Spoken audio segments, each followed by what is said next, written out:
Evangelho segundo Lucas. Capítulo 9. Yahushua envia os 12 em missão. Havendo Yahushua convocado os 12, concedeu-lhes poder e completa autoridade para expulsar todos os demônios, assim como para realizarem curas. Igualmente os enviou para proclamar o reino do Criador e curar os doentes. E lhes orientou: Nada leveis convosco pelo caminho. Nem bordão, nem mochila de viagem, nem pão, nem dinheiro e nem mesmo uma túnica extra. Na casa em que entrardes, ali permanecei até que chegue a hora da vossa saída. Porém, se não vos receberem, sacudi o pó das vossas sandálias assim que sairdes daquela cidade, como testemunho contra aquela gente. E assim partiram os 12 e percorreram todos os povoados, pregando o evangelho e realizando curas por toda parte. Herodes tenta encontrar Yahushua. O tetrarca Herodes ouviu comentários sobre o que estava ocorrendo e ficou assustado, pois algumas pessoas divulgavam que João havia ressuscitado dos mortos. Outros alegavam que Elias tinha ressurgido, e outros ainda falavam que um dos profetas do passado havia voltado à vida. Herodes, entretanto, afirmava: Eu mandei decapitar a João. Quem é, pois, este a respeito do qual tenho ouvido tais coisas? E se empenhava por conhecê-lo. A primeira multiplicação dos pães. Entre mentes, ao regressarem os apóstolos, relataram a Yahushua tudo quanto tinham realizado. Então ele os levou consigo, e retiraram-se para uma cidade chamada Betsaida. Contudo as multidões ficaram sabendo, e o seguiram. Ele as acolheu, e ensinava-lhes acerca do reino do Criador, e atendia a todos que tinham necessidade de qualquer cura. Ao cair da tarde, os 12 se aproximaram de Yahushua e lhe sugeriram: Despede a multidão para que possam ir aos campos vizinhos e aos povoados, e encontrem alimento e pousada, pois aqui estamos em lugar desabitado. No entanto, ele lhes ordenou: Dai-lhes vós algo com que possam se alimentar. Mas eles replicaram: Não temos nada além de 5 pães e 2 peixes, a não ser que compremos comida para todo esse povo. Pois estavam ali reunidos cerca de 5.000 homens. Ele então orientou aos seus discípulos: Fazei-os sentar em grupos de 50 pessoas. E assim procederam os discípulos, e todos se assentaram. Então, tomando 5 pães e os 2 peixes, e erguendo o olhar em direção ao céu, deu graças e os partiu. Em seguida, entregou-os aos discípulos para que os servissem para toda a multidão. E aconteceu que todas as pessoas se alimentaram até ficarem plenamente satisfeitas, e os discípulos recolheram 12 cestos repletos de pedaços que haviam sobrado. Pedro confessa que Yahushua é o Machia.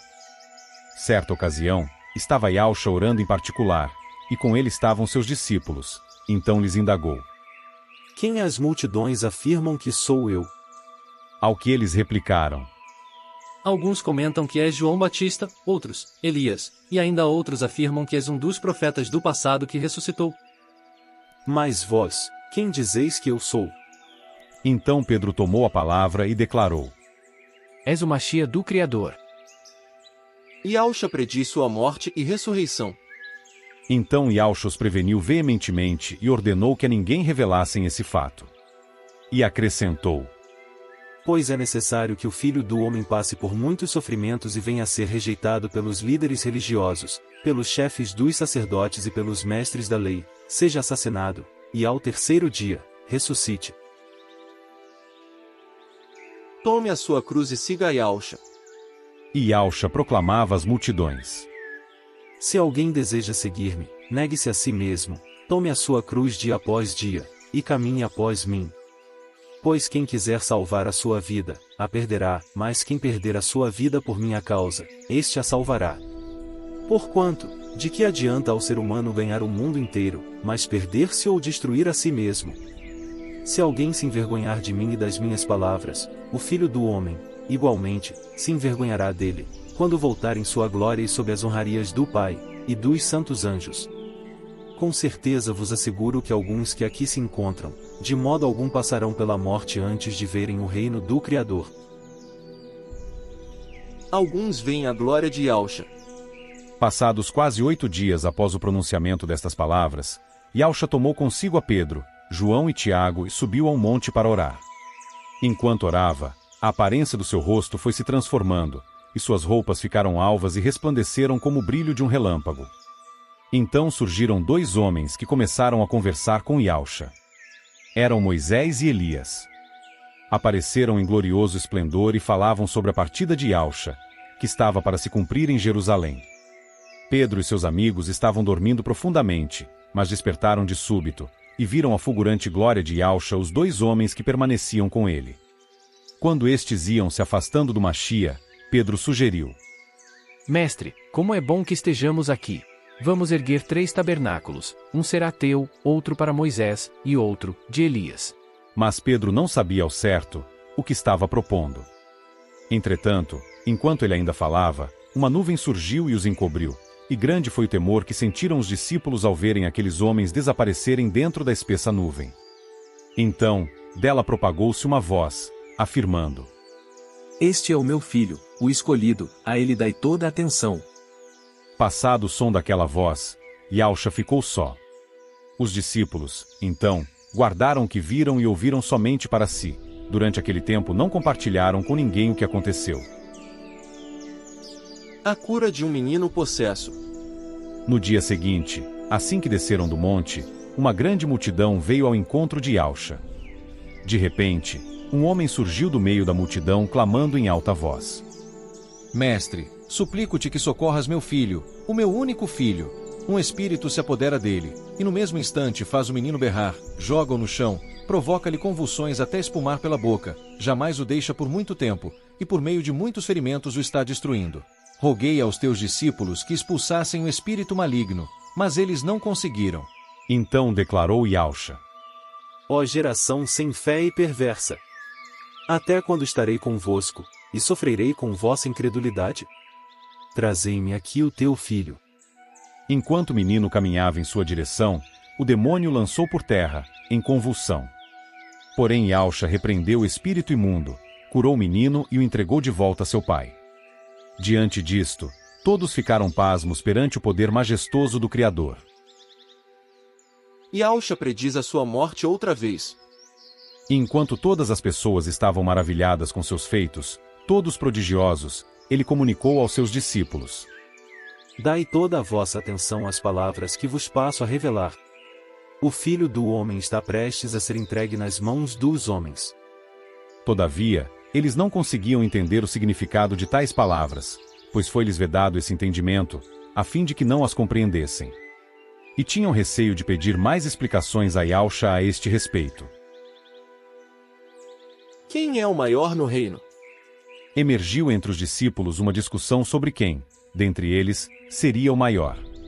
Mas Yausha, conhecendo seus anseios mais íntimos, tomou uma criança e a colocou em pé, ao seu lado. Então afirmou: Quem recebe esta criança em meu nome, recebe a minha própria pessoa, e quem me recebe, está recebendo aquele que me enviou. Portanto, aquele que entre vós for o menor, este sim, é grandioso. Yausha não aprova o sectarismo. Então replicou João: Mestre, vimos um homem expulsando demônios em teu nome e nos dispusemos a tentar impedi-lo, pois afinal, ele não caminha conosco. Yausha, entretanto, lhes advertiu: Não o proibais. Pois quem não é contra vós outros, está a vosso favor. Yausha não é aceito pelos samaritanos. E ocorreu que ao se cumprirem os dias em que seria levado aos céus, Yausha manifestou em seu semblante a firme resolução de ir em direção a Jerusalém. E por isso, enviou mensageiros à sua frente. Indo estes, chegaram a um povoado samaritano a fim de lhe preparar a pousada. Contudo o povo daquela aldeia não o recebeu por notar que ele estava prioritariamente a caminho de Jerusalém. Diante de tal situação, os discípulos Tiago e João propuseram: Mestre, queres que mandemos descer fogo do céu para que sejam aniquilados? Mas Yausha, mirando-os, admoestou-lhes severamente: Não sabeis vós de que espécie de espírito sois? Ora, o Filho do Homem não veio com o objetivo de destruir a vida dos seres humanos, mas sim para salvá-los. E assim, rumaram para um outro povoado. O alto custo do discipulado. Quando estavam andando pelo caminho, uma pessoa declarou a Yausha: Eu te seguirei por onde quer que andares. Mas Yausha lhe replicou: As raposas têm suas tocas e as aves do céu têm seus ninhos, mas o filho do homem não tem onde repousar a cabeça. Entretanto, a outro homem fez um convite. Segue-me. Ele, contudo, argumentou: Mestre, permite-me ir primeiramente sepultar meu pai. Deixe os mortos sepultarem os seus próprios mortos. Tu, porém, vai e proclama o reino do Criador. Outro ainda lhe prometeu: Mestre, eu te acompanharei, mas deixa-me primeiro despedir-me dos meus familiares. Ao que Yausha lhe asseverou: Ninguém que coloca a mão no arado e fica contemplando as coisas que deixou para trás é apto para o reino do Criador. Amados do Criador, este maravilhoso capítulo aborda a figura de Yausha, seu ministério e a missão que delegou aos seus apóstolos, enfatizando a importância da proclamação do Evangelho e do estilo de vida simples e confiante no Criador. Yausha compartilha seu poder e autoridade com os apóstolos, enviando-os para praticar o que aprenderam com ele, em um período de grande atividade na Galileia. A estratégia de Yausha para enfrentar o maligno e o mundo consiste em ir em missões, viver de forma despretensiosa e focar na urgência da mensagem de salvação. A prática da igreja nas casas destaca a importância da hospitalidade e do acolhimento em seu ministério. O ato de sacudir a poeira das sandálias simboliza o rompimento de relações com aqueles que rejeitam a mensagem divina. O objetivo principal de Yausha é trazer todos os seres humanos para o seu reino, visto que a humanidade está afastada do Criador, perdida e condenada à morte eterna. Romanos 3, verso 23, e essa missão deve ser realizada levando em conta todas as necessidades básicas das pessoas. A fé é fundamental para perceber a obra de Yausha. Um dos milagres mais significativos, como a multiplicação dos pães e peixes, é um paralelo ao maná do deserto, e aponta para o cumprimento das profecias de Moisés sobre o Machia, Deuteronômio 18, verso 18 e também João 6. A oração desempenha um papel crucial no ministério de Yausha, sendo um momento de conexão com o Pai. Pedro, como porta-voz dos apóstolos, e a expectativa messiânica do povo judeu são destacados, revelando a confusão entre a verdadeira missão de Yausha e as expectativas populares. Aliás, o povo judeu nutria há séculos uma falsa expectativa em relação à figura do Machia. Esperavam um revolucionário, guerreiro e estrategista militar, que libertaria Israel do Império Romano e instalaria seu reino de glória e poder, a exemplo de Davi. Portanto, em primeiro lugar, Yausha se revelou aos 12 e esforçou-se para que eles compreendessem bem quem ele era e qual a sua missão na terra. O próximo passo era comunicar essa revelação ao seu povo antes de Yausha se identificar publicamente, Mateus 8 verso 4, e também Mateus 16, verso 20, além de Marcos 1, verso 34. A transfiguração de Yausha, onde aparece com Moisés e Elias, simboliza a realização das promessas do Antigo Testamento e a obra redentora de Yausha, culminando em sua morte e ressurreição. Este evento é fundamental para entender a continuidade da missão de libertação de Yausha e seu papel no novo Israel do Criador, refletindo a conexão entre o Antigo e o Novo, e a vitória sobre o pecado. O relato da transfiguração e os eventos subsequentes ilustram a tensão entre momentos de gratificação espiritual e as exigências do ministério diário no mundo. Após a experiência sublime no monte, Yausha e seus discípulos retornam ao vale, onde enfrentam as realidades da vida, incluindo a dor e a possessão demoníaca. Essa dinâmica enfatiza que o serviço cristão deve ser uma extensão do culto. Não é suficiente ficar apenas na contemplação, pois é no vale que se encontram as necessidades reais das pessoas.